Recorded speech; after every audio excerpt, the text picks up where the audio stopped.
नमस्कार, आप देख रहे हैं हर्पल न्यूज और मैं हूं आपके साथ माधुरी तिवारी। कानपुर के कारोबारी मनीष गुप्ता की मौत की जांच अब सीबीआई करेगी। मृतक की पत्नी मीनाक्षी ने सीबीआई जांच की मांग को लेकर सुप्रीम कोर्ट में वकील सीमा समृद्धि के जरिए याचिका दाखिल की गई थी, जिसको लेकर सीबीआई में मुकदमा दर्ज हो गया था। अब मामले की जांच सीबीआई करेगी। बता दें कि गोरखपुर के होटल कृष्णा पैलेस में पुलिस की पिटाई से मनीष की मौत हुई थी। सीबीआई ने रामगढ़ थाने के तत्कालीन थानाध्यक्ष इंस्पेक्टर जगत नारायण सिंह, दरोगा अक्षय मिश्रा, विजय यादव और 4 अज्ञात के खिलाफ केस दर्ज किया है। सभी के नाम गोरखपुर में दर्ज एफआईआर में भी शामिल थे। गुरुग्राम में खुले नमाज पढ़ने के विरोध के कारण जिला प्रशासन ने 8 जगहों पर दी परमिशन को रद्द कर दिया। अब किसी भी सार्वजनिक जगह और खुले स्थान पर नमाज के लिए प्रशासन से पहले अनुमति लेना जरूरी होगा। वहीं डीसी ने एक समिति का गठन किया है जो खुले में नमाज अदा करने के लिए संस्थानों और पहचान करेगी। हिंदू संगठन और स्थानीय लोग खुले में नमाज पढ़ने का काफी समय से विरोध कर रहे थे। दूसरी ओर नागरिक एकता मंच के पदाधिकारियों का कहना था कि जिन जगहों पर इस जुम्मे की नमाज अदा की जाती है वहां इससे किसी भी तरह की रुकावट पैदा नहीं होती है। संविधान में शांति से किसी भी धर्म के लोगों को अपनी धार्मिक गतिविधियों को जारी रखने का अधिकार है। हालांकि भाईचारा कायम रहे, इसके लिए वे आम सहमति से ही नमाज अदा करते आए हैं। कानपुर में बुधवार को 25 और लोगों में जीका वायरस की पुष्टि हुई है। अब यहां संक्रमितों की संख्या 36 पहुंच गई है। सीएमओ डॉक्टर नेपाल सिंह ने कहा है कि आज आई रिपोर्ट में सभी मामले एयरफोर्स स्टेशन के आसपास के ही हैं। चकेरी क्षेत्र में जीका वायरस बढ़ रहा है। ऐसे में 6 किलोमीटर दायरे के कंटेनमेंट जोन घोषित कर दिया गया है।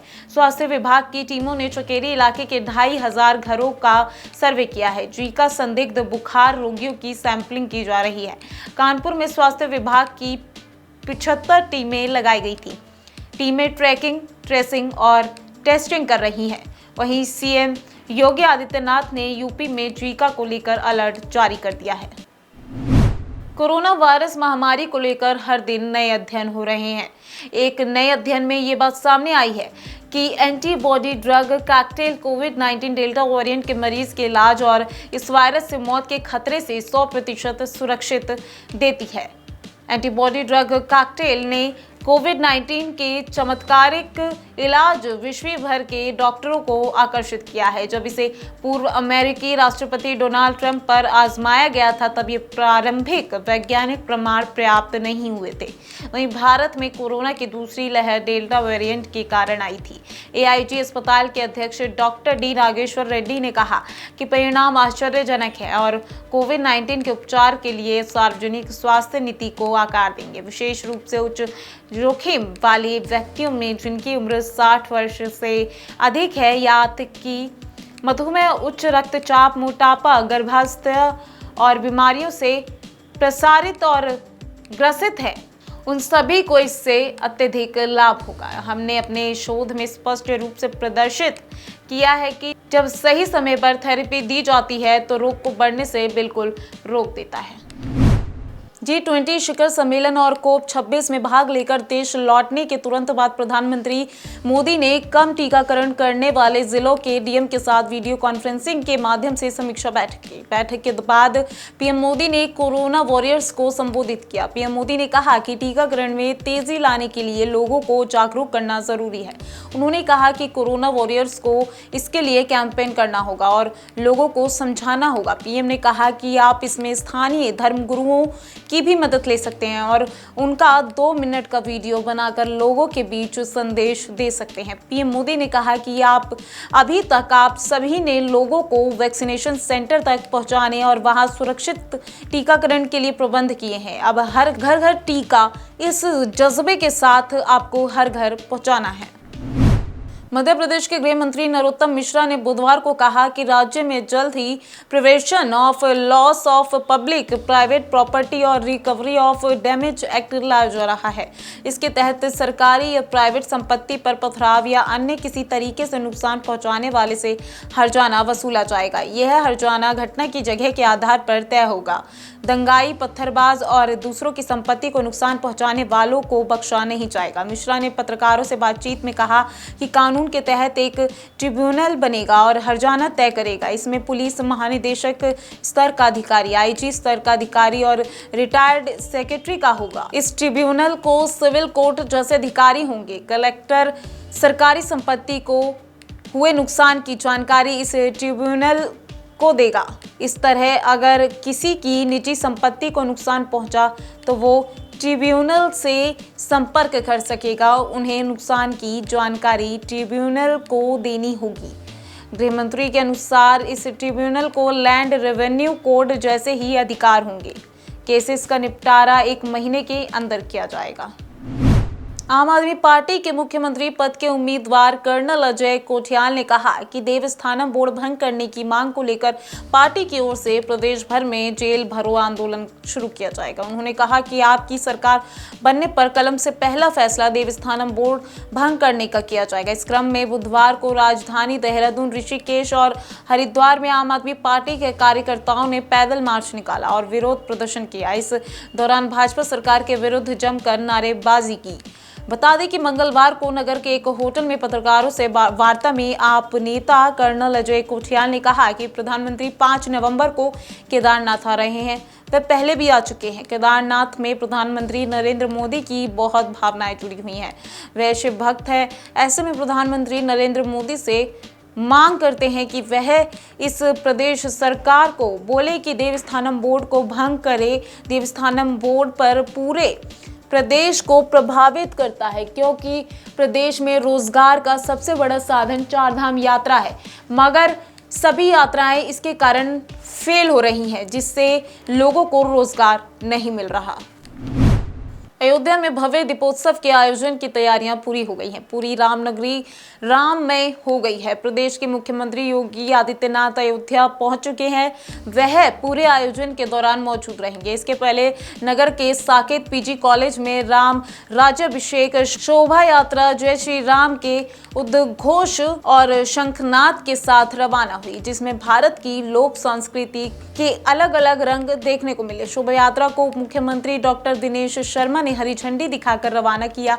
वहीं शाम को होने वाले दीपोत्सव में 5 देशों से आए 10,000 अतिथि गवाह बनेंगे। सरयू किनारे रामकथा पार्क में बुधवार दोपहर पुष्पक विमान स्वरूप हेलीकॉप्टर से प्रभु राम, सीता और लक्ष्मण उतरेंगे। राज्यपाल आनंदीबेन पटेल, मुख्यमंत्री योगी आदित्यनाथ समेत मंत्रीगण और संत धर्माचार्य दीप सजाकर प्रभु की अगुवानी करेंगे। बता दें, इस बार सरयू पुल पर ग्रीन पटाखों की आतिशबाजी होगी। इस पर करीब 1 करोड़ रुपए खर्च किए जा रहे हैं। मुख्यमंत्री सहित अन्य अतिथि सरयू तट से आतिशबाजी निहारेंगे। इसके लिए यहां अलग से मंच बनाया गया है। करीब 20 मिनट तक आतिशबाजी होगी। अलग अलग रंगों के पटाखों से आसमान सतरंगी हो जाएंगे। सरयू पुल और घाटों को फूलों और विद्युत झालरों से सजाया जाएगा। शाम होते ही पूरा सरयू तट रोशनी में नहा उठता है। आगामी विधानसभा चुनाव के बीच प्रदेश में वोटरों की संख्या में 30,808 का इजाफा हुआ है। निर्वाचन विभाग की ओर से जारी वोटर लिस्ट में यह जानकारी दी गई है। इसके साथ ही निर्वाचन कार्यालय की ओर से 1 से 30 नवंबर तक चलने वाला नए मतदाता बनाने की अभियान तेज कर दिया गया है। मंगलवार को सचिवालय स्थित मीडिया सेंटर में आयोजित प्रेस वार्ता में मुख्य निर्वाचन अधिकारी सौजन्या ने बताया कि 15 जनवरी से 1 नवंबर तक की मतदाता सूची जारी की गई है, जिसमें संशोधन, नए वोटर जोड़ने का काम शुरू कर दिया गया है। 5 जनवरी को अंतिम मतदाता का प्रकाशन किया जाएगा। उन्होंने बताया कि 15 जनवरी को प्रदेश में कुल 78,15,192 वोटर थे, जिनकी संख्या 1 नवंबर को बढ़कर 78,46,000 पर पहुंच गई। इनमें 40,87,018 पुरुष और 37,58,730 महिलाएं शामिल थी। अन्य श्रेणी के मतदाताओं की संख्या भी 233 से बढ़कर 251 हो गई। रावण का संहार कर सीता, लक्ष्मण और वानर सेना के साथ अयोध्या लौट रहे प्रभु श्री राम के स्वागत की संपूर्ण भावभूमि आकार ले चुकी है। सरयू किनारे राम कथा पार्क में बुधवार दोपहर पुष्पक विमान स्वरूप हेलीकॉप्टर से प्रभु राम, सीता और लक्ष्मण उतरेंगे। राज्यपाल आनंदीबेन पटेल, मुख्यमंत्री योगी आदित्यनाथ समेत मंत्रीगण और संत धर्माचार्य दीप सजाकर प्रभु के अगुवानी करेंगे। इसके बाद वे गुरु वशिष्ठ की भूमिका में भगवान श्री राम का राज तिलक करेंगे। सीएम रामलला के दरबार भी जाएंगे। इसके बाद सीएम, राज्यपाल सहित कई मंत्री मां सरयू की भव्य आरती भी उतरेगी। यहाँ लेजर शो दीपों की माला के साथ रंग बिरंगी अयोध्या स्वर्ग की भांति दिखेगी। राम की पेड़ी के 32 घाटों पर कीर्तिमान बनाने को 9 लाख दीप जलाकर 7.5 लाख दीप एक साथ 40 मिनट में जलाने और 5 मिनट तक जलते रहने का नया विश्व कीर्तिमान बनाने का लक्ष्य अवध के 12,000 युवा साधेंगे। 2017 से शुरू हुए दीपोत्सव ने हर साल नए कीर्तिमान गढ़े हैं। गिनीज बुक की टीम हर साल बन रही रिकॉर्ड की साक्षी रही है। इस बार एक नए रिकॉर्ड की साक्षी बनने के लिए गिनीज बुक की टीम अयोध्या पहुंच चुकी है। दीपोत्सव से पहले उत्तर प्रदेश के मुख्यमंत्री योगी आदित्यनाथ ने कहा कि अयोध्या में दीपोत्सव देश और दुनिया का महत्वपूर्ण आयोजन बन गया है। इस साल अयोध्या में 9 लाख दिए जलाए जाएंगे। 9 लाख की यह संख्या उन घरों का सूचक है जहां प्रधानमंत्री शहरी आवास योजना के तहत लोगों ने रहना शुरू कर दिया है। सीएम योगी ने प्रदेशवासियों को दीपावली की हार्दिक बधाई दी। उन्होंने कहा, मेरी सभी जनप्रतिनिधियों से अपील है कि वे सब एक एक घर को अपनाएं और उन घरों में दीप जलाने और मिठाई प्रदान करने में अपना योगदान दें। उन परिवारों के बच्चों को भी दीपावली का उपहार दें। उन्होंने सरकारी कर्मचारियों से अपील करते हुए कहा कि प्रदेश में हमारे पास 16.5 लाख सरकारी कर्मचारी हैं और 4 लाख पुलिस बल है। उन सभी से अपील है कि एक परिवार को इस अवसर पर गोद लेकर अपनी दीपावली उनके साथ मनाएं। ग्रीन पार्क में मंगलवार शाम को दक्षिणी दिल्ली को नवनिर्मित मल्टी लेवल कार पार्किंग का इलेक्ट्रिकल पैनल अचानक क्षतिग्रस्त हो गया। पैनल टूटकर गिरने से पार्किंग में खड़ी गाड़ियां भी क्षतिग्रस्त हो गई। इस घटना के बाद से पार्किंग को बंद कर दिया गया। इसे तकनीकी निरीक्षण के बाद फिर से खोला जाएगा। यह जानकारी दिल्ली पुलिस की तरफ से दी गई है। देर रात तक दक्षिणी निगम के तरफ से पार्किंग क्षतिग्रस्त होने से संबंधित किसी प्रकार की जानकारी साझा नहीं की गई। पैनल टूटने की सूचना मिलने पर स्थानीय पुलिस मौके पर पहुंची। पुलिस अधिकारियों के मुताबिक पैनल टूटने से कई गाड़ियों को नुकसान पहुंचा है। ग्रीन पार्क मेट्रो स्टेशन के पास 217 वर्ग मीटर क्षेत्रफल में बनी दक्षिणी निगम की यह 17 मंजिल कार पार्किंग पूरी तरह स्वचालित है। इस पार्किंग की ऊंचाई 39.5 मीटर है। यह लिफ्ट में वाहन को खड़ा कर देने के बाद अपने आप गाड़ियां पार्क हो जाती हैं। यहां पर कुल 136 कारों की पार्किंग होती है। इस पार्किंग में शौचालय, बेबी सिटिंग रूम और ड्राइवरों के लिए वेटिंग रूम की भी सुविधा है। आम आदमी पार्टी के मुख्य प्रवक्ता और सौरभ भारद्वाज ने कहा कि शर्म की बात है कि ग्रीन पार्क स्थित स्वचालित कार पार्किंग साल भर नहीं चली। आम आदमी पार्टी मांग करती है कि इसकी जवाबदेही तय हो और दोषियों को सजा मिले। भाजपा शासित निगम ने पूरी दिल्ली को शर्मसार किया है। ग्रीन पार्क की इस पार्किंग का नवंबर 2020 में उद्घाटन हुआ था। उसका एक बड़ा हिस्सा आज गिर गया है। उसके अंदर कई कारों के दबने से बड़ा नुकसान हुआ है। पिछले साल नवंबर में उपराज्यपाल अनिल बैजल और केंद्रीय मंत्री आर.के. सिंह ने पार्किंग का उद्घाटन किया था। सौरभ भारद्वाज ने कहा कि पार्किंग के बारे में बड़ी बड़ी बातें कही गई थी। करीब 18 करोड़ रुपए की लागत से यह पार्किंग बनाई गई थी।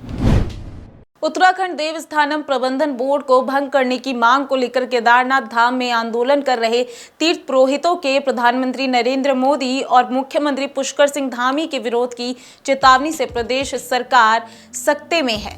सरकारी तंत्र के हाथ पांव फूल गए हैं। सरकार के मंत्री पीएम के कार्यक्रम के बहाने केदारनाथ पहुंचकर पुरोहितों के तेवरों को भांप रहे हैं। इसी क्रम में मुख्यमंत्री पुष्कर सिंह धामी, कैबिनेट मंत्री डॉक्टर हरक सिंह रावत और सुबोध उनियाल के साथ बुधवार को केदारनाथ धाम पहुंचे। यहां उन्होंने बाबा केदारनाथ के दर्शन कर आशीर्वाद प्राप्त किया। बाबा के दर्शन के बाद उन्होंने तीर्थ पुरोहितों से भी बातचीत की। इससे पहले मंगलवार को धामी सरकार के शासकीय प्रवक्ता कैबिनेट मंत्री सुबोध उनियाल धाम पहुंचे, जहां उन्होंने उन सभी पंडा पुरोहितों से चर्चा की जो सोमवार को पूर्व मुख्यमंत्री त्रिवेंद्र सिंह रावत, प्रदेश भाजपा अध्यक्ष मदन कौशिक और कैबिनेट मंत्री डॉक्टर धन सिंह रावत के विरोध में शामिल थे। उनियाल के मुताबिक उनकी तीर्थ पुरोहितों से बेहद सौंदर्यपूर्ण से माहौल रहा और अच्छी खासी बातचीत हुई।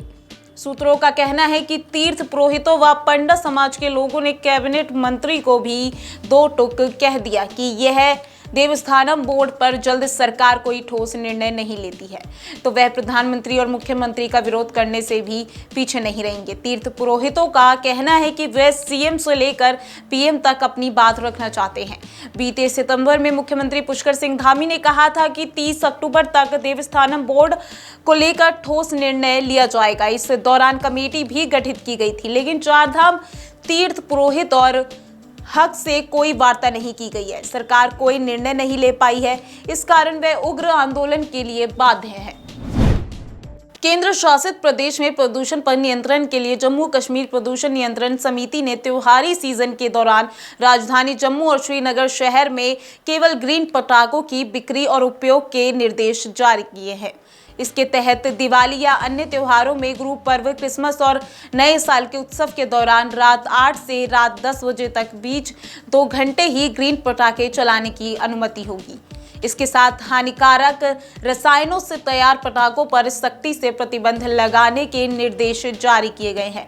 हानिकारक रसायनों में barium salt, lithium, mercury, antimony और अन्य संबंधित रसायनों से निर्मित पटाखे वातावरण में प्रदूषण बढ़ाने के साथ मानव स्वास्थ्य के लिए हानिकारक पाए गए हैं, लिहाजा इनकी बिक्री और उपयोग पर सख्ती से प्रतिबंध लगाया जाए। एनजीटी और सर्वोच्च न्यायालय के आदेश और अंडर सेक्शन 17 और वायु अधिनियम 1981 के तहत शक्तियों का हवाला देते हुए जम्मू कश्मीर में प्रदूषण के अनुकूलित स्तर को कायम रखने के लिए संज्ञान लिया गया। दिवाली के बाद गुरु पर्व, क्रिसमस और नए साल के त्योहारों के दौरान पटाखों का भरपूर उपयोग किया जाता है।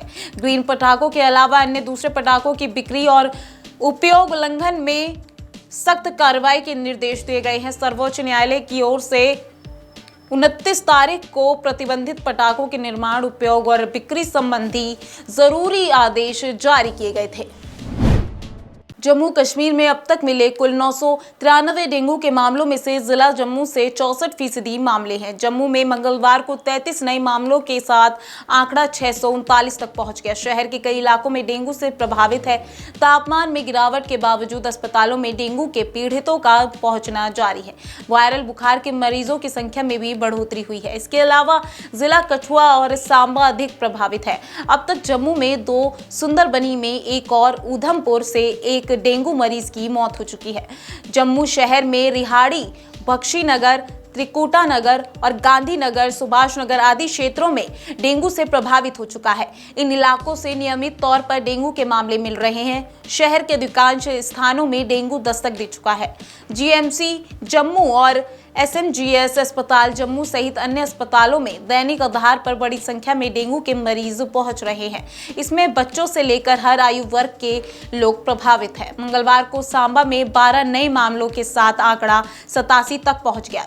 जिला कठुआ में अब तक 172 डेंगू के मामले मिल चुके हैं।